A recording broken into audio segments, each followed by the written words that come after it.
So 4 people have entered their names on the speakers list, and so I'll just call them up. And the first one is Evan Roman. Do I come up here?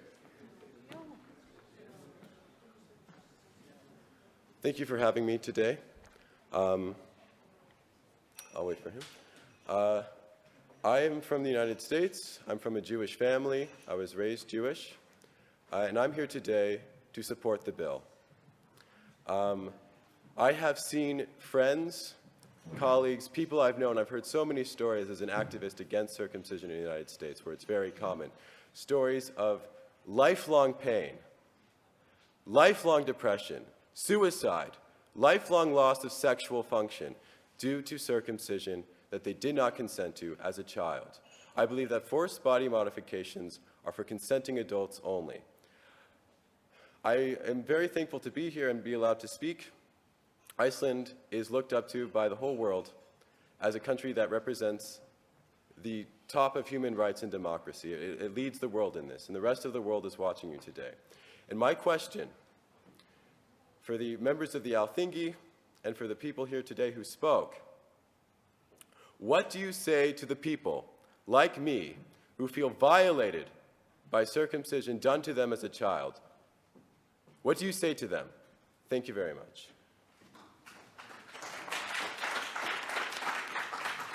Thank you again for giving me a second chance to speak. I know my voice here is quite different from most of the voices you've heard today. And when I'm talking about people who feel harmed by circumcision done to them as a child, I'm talking, and as he said, people do not attribute the problems they have to circumcision, because when they're a child and they're circumcised as an infant, a lot of the complications they do not know are caused by circumcision. They just think this is normal, how my body is, especially like in a country like the United States, where people do not see each other naked. I know in Finland, we all go to sauna. I live in Estonia. We go to sauna, we see each other naked. You see your family naked. And people understand their bodies a little bit better with more open cultures like that. But in the US, a lot of people I know, growing up, when you talk about masturbation, like, oh, it bleeds every time. Because the skin is so tight, and they remove so much skin, that the skin tears.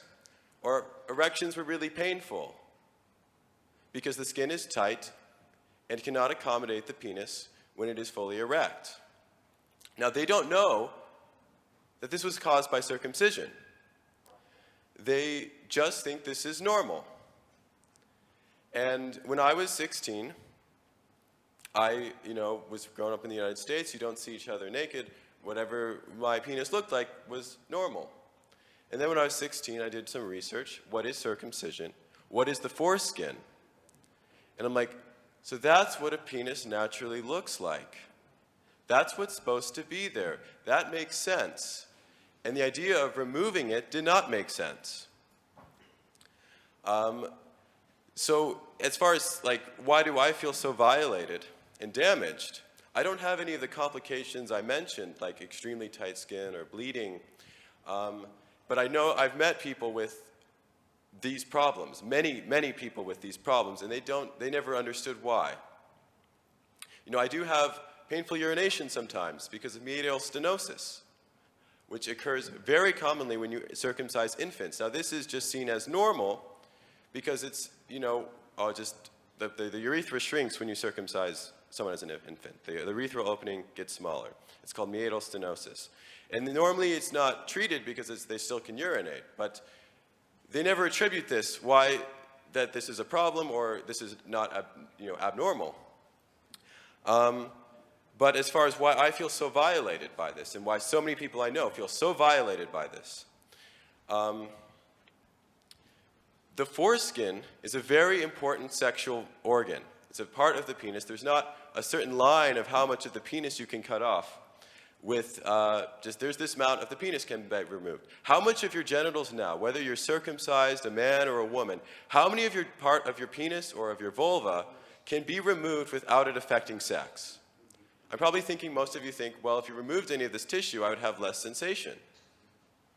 There would be less there. This would be problematic if tissue from my genitals were removed right now. And this doesn't change when you do it to an infant. When you do it to an infant, they just don't know, because they never had the opportunity to have their whole body. And that feeling of not ever having the opportunity to have my whole body makes me feel very, very violated. And I am not alone.